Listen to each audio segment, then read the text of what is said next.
Eu sou Mário Persona e essas são as respostas que eu dei aos que me perguntaram sobre a Bíblia. Você perguntou se o arcanjo Miguel, que nós encontramos na Bíblia em várias passagens, se o arcanjo Miguel seria Jesus. Quando alguém me pergunta algo que é doutrina do Adventismo do sétimo dia, eu deixo bem claro que o problema não está no algo ou na coisa ensinada, que em alguns casos pode até ser verdade, mas o problema está na origem desse ensino. O corpo doutrinário, o corpo de doutrinas dessa religião se originou dos ensinos de uma mulher chamada Ellen White.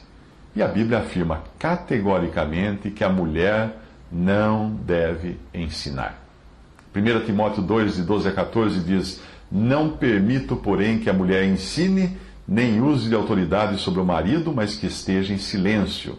Porque primeiro foi formado Adão, depois Eva. E Adão não foi enganado, mas a mulher, sendo enganada, caiu em transgressão.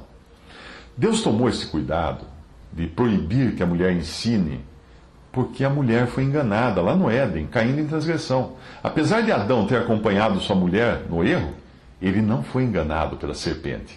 Ele estava ciente do erro. Por essa razão, a mulher é mais suscetível ao engano do inimigo. E mais ainda agora, pois depois da queda, Deus criou uma inimizade entre a serpente e a mulher, fazendo da mulher o alvo preferido de Satanás. Gênesis 3,15 diz: e porém inimizade entre ti, ele está dizendo isso a Satanás, a serpente, entre ti e a mulher, entre a tua semente, ou descendente, e a sua semente. Esta te ferirá a cabeça, e tu lhe ferirás o calcanhar. Deus precisou criar essa inimizade entre Satanás e a mulher por causa da relação de confiança que havia sido iniciada entre a mulher e o diabo, lá no Jardim do Éden, quando ela foi na conversa de Satanás.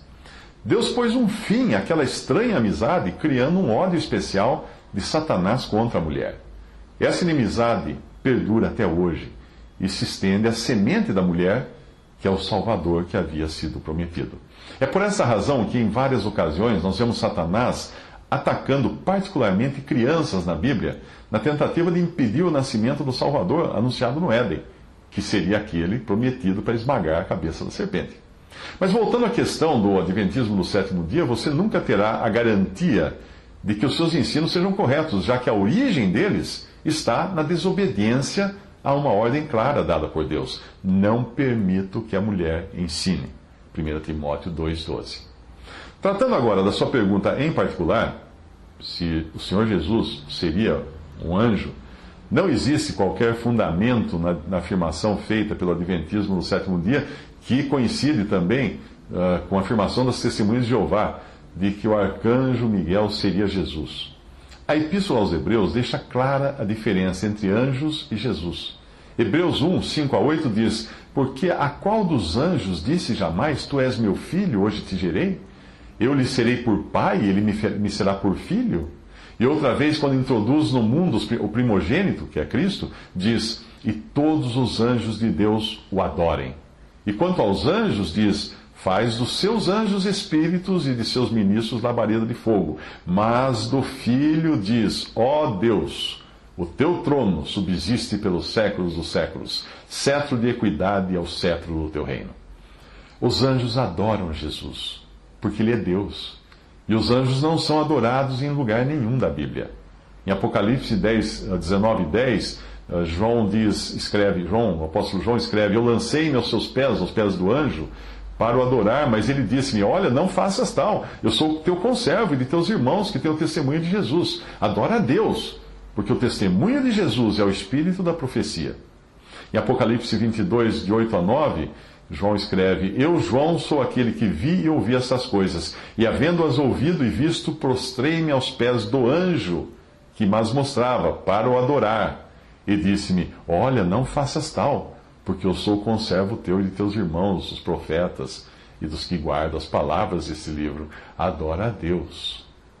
Ao contrário dos anjos, Jesus é adorado por ser Deus, e ele não recusa adoração.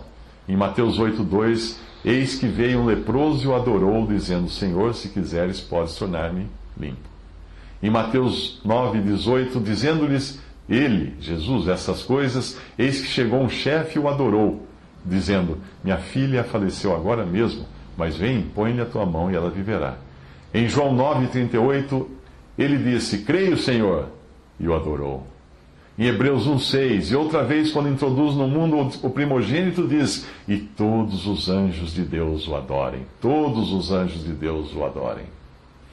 O título arcanjo, ou arquianjo, dado a Miguel, pode ser por ele estar numa posição elevada na hierarquia que Deus criou. Mesmo assim, ele ainda está abaixo do querubim, que é Satanás, como você encontra isso na Epístola de Judas.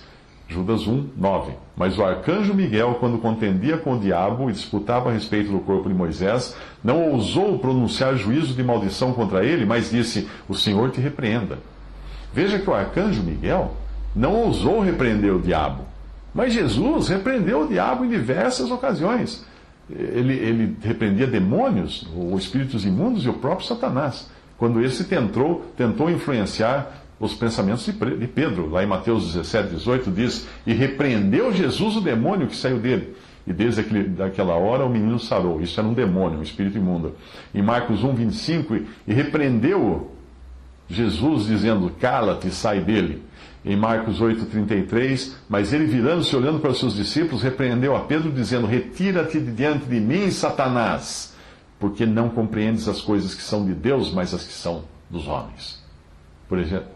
Portanto, o Senhor Jesus, ele repreendia, sim, Satanás. O arcanjo Miguel não podia repreender Satanás, porque na hierarquia angelical, Satanás é um querubim acima de um arcanjo.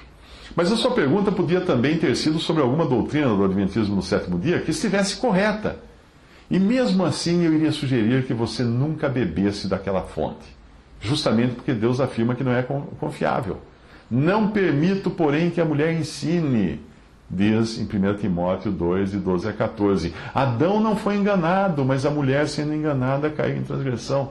É a continuação da passagem.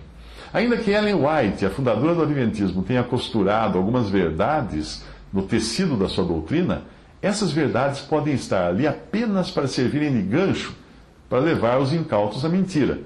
Na tentação no deserto, Satanás usou a palavra de Deus, mas nem por isso ele estava certo. Procure sempre analisar a origem, mesmo de uma verdade, porque a verdade pode ser apenas o preâmbulo de uma mentira. Além da ideia de que o arcanjo Miguel seria Jesus, Ellen White ensinou outros enganos, e alguns deles são: 1. O sono da alma após a morte. Porém, em Lucas 16:23, nós não vemos ninguém dormindo. E no inferno ergueu os olhos, estando em tormentos, e viu ao longe Abraão e Lázaro em seu seio. Ele não está dormindo, o rico. Outro erro, a aniquilação dos perdidos, dizendo que depois os perdidos serão aniquilados, deixaram de existir. Mas em Marcos 9:44 diz: onde o seu bicho não morre, o fogo nunca se apaga, falando do lago de fogo. Ela ensinou também a guarda do sábado por cristãos. Porém, em Gálatas 3:11, Paulo escreve: é evidente que pela lei ninguém será justificado diante de Deus, porque o justo viverá da fé.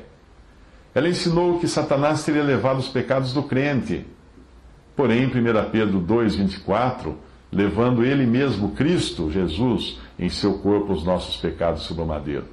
Ela ensinou que o cristão deveria ser vegetariano.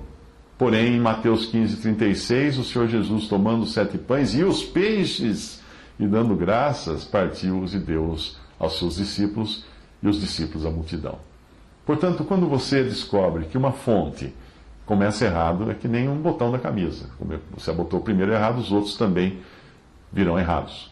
E quando você tem 99% de verdade e 1% de mentira, é preciso ter cuidado também. Porque veneno de rato é 99% milho.